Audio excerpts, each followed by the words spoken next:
welcome back. As we promised, we are going to cover together the most important events taking place in Rio de Janeiro in the BRICS Summit, the edition number 17. As the edition number 17 of the BRICS conference is taking place in the Brazilian city with the participation of a high-ranking Egyptian delegation headed by Prime Minister Dr. Mustafa Madbouli, who addressed the gathering on behalf of President Abdel Fattah al-Sisi. And to shed more light on the BRICS Summit, we are very much delighted to have with us via phone Dr. Monica Wiiliam, our economic expert. Thank you very much for being with us, Dr. Monica. A very good morning. Hello, good morning. Good morning, Dr. Monica. First of all, how you see the timing of the summit and the main axis of the slogan of the BRICS Summit? Well, the BRICS Summit in Brazil proved once again that BRICS is not just an economic bloc anymore. I guess it's proved that it's growing into a platform that deals with different aspects like global security, different financial rules, and how to share global influence more equally at a time when the world is facing big challenges, as we all know, from Middle East to trade wars to protectionist threats from the West. So BRICS is becoming a real power for balancing the global system and pushing for a multipolar world. So the timing, I see it in that critical. The world is grappling with highly geopolitical tensions, from fragile ceasefire recently between after direct clashes between Israel and Iran to the ongoing war in Gaza. So against this backdrop, the summit theme of enhancing South-South cooperation for more inclusive and sustainable global governance couldn't be more relevant. So it underscores a collective aspiration not only to reform economic but to contribute to regional peace and security framework. Yes, Dr. Monica, and also this 17th edition of the BRICS Summit comes after G7, G20 summits, and also the UN Financial Development Conference, which took place in Seville just a few days ago.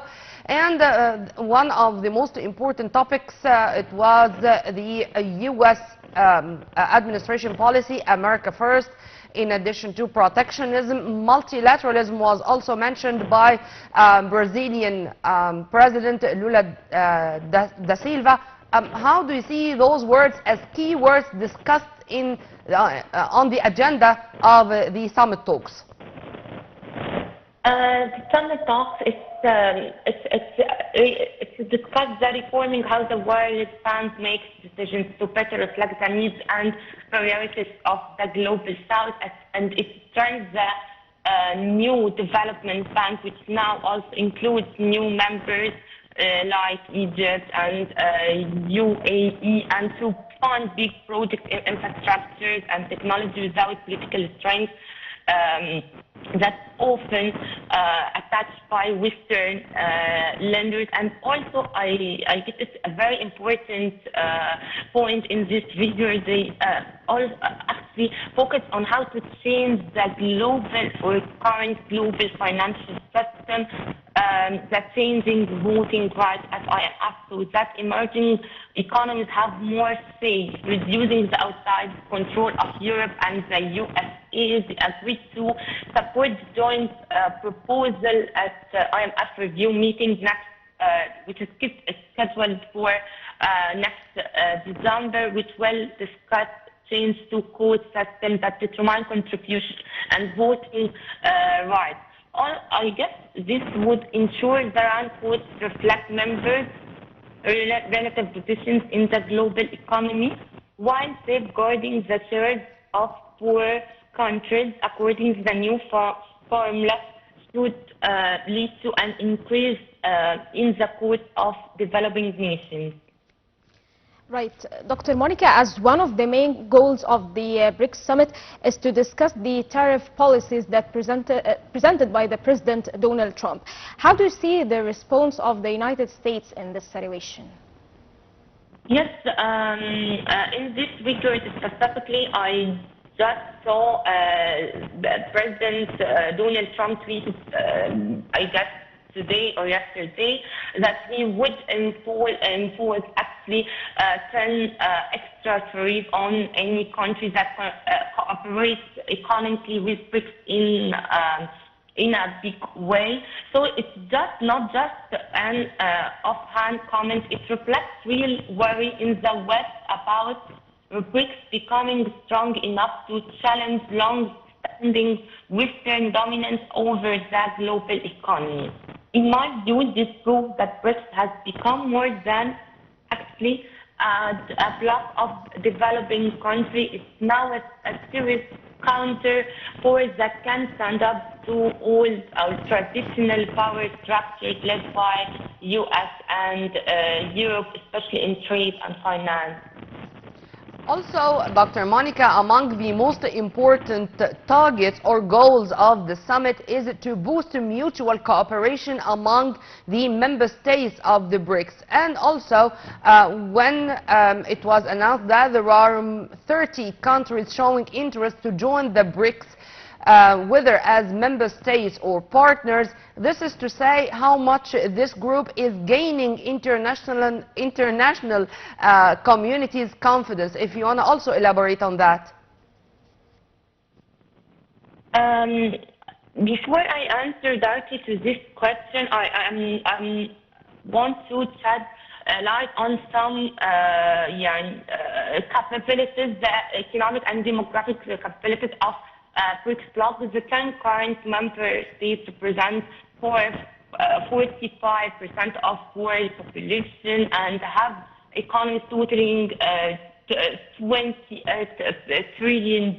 This contribution to the global economy, of course, reaches 28%, while they control 20% of the global trade, according to World Trade Organization. So BRICS and would join a number of countries. It's a diverse political system and foreign policy priorities make countries more educated. Members face differing degrees of exposure to Western markets, affecting their situation for rapid financial and internally balancing the voices of new members like Egypt, Indonesia, with long-standing heavyweights such as China and India requires careful diplomatic navigation. Well, Dr. Monica, how the member states in the BRICS summit will respond or deal with the challenges facing them because of the tariff policies that presented by the President Donald Trump? I guess when they discuss on BRICS finance ministers, for instance, discussed distributing IMF, as we said before, voting share to give greater voice. And another step is to create framework to add against the global financial shocks, thereby reducing dependency on Western-centered institutions. As well, and that several countries have presented projects like Egypt, for instance, has presented project pipelines at securing NBT financing, particularly infrastructure resilience and energy and smart logics.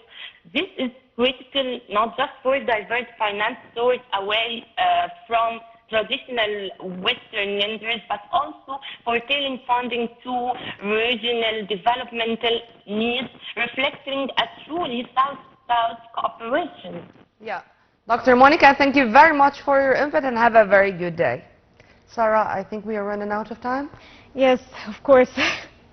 Well, by this we come to the end of our episode. Stay tuned on Nile TV International always for more. My name is Nermeen Abdurrahman and I had all the pleasure to have with me my dear colleague Sarah Slim. Sarah, was a pleasure.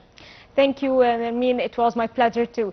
Thank you, dear viewers, and we will continue and we will stay tuned for the next episode in the same time tomorrow. Thank you for watching.